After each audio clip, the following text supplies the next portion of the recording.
என்ன இப்படி மாஸ்க் காட்ட சொல்லி அவதான் சொல்லி கொடுத்தாளா? அப்படியே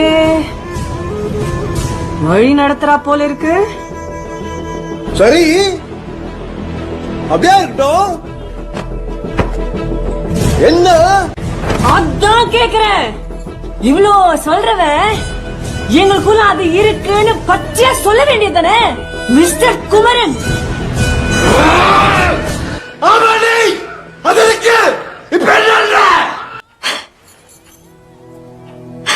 இப்படி எங்களுக்குள்ள ஒண்ணு ரெண்டு உடச்சு சொல்லிட்டா நான் பேசாம இருக்க போறேன். சும்மா என்ன சீண்டி பாக்குறதே வேலை. எனக்கு தெரியாதா என் புருஷன் எல்லாம் கூட இன்னொரு விழாதுன்னு?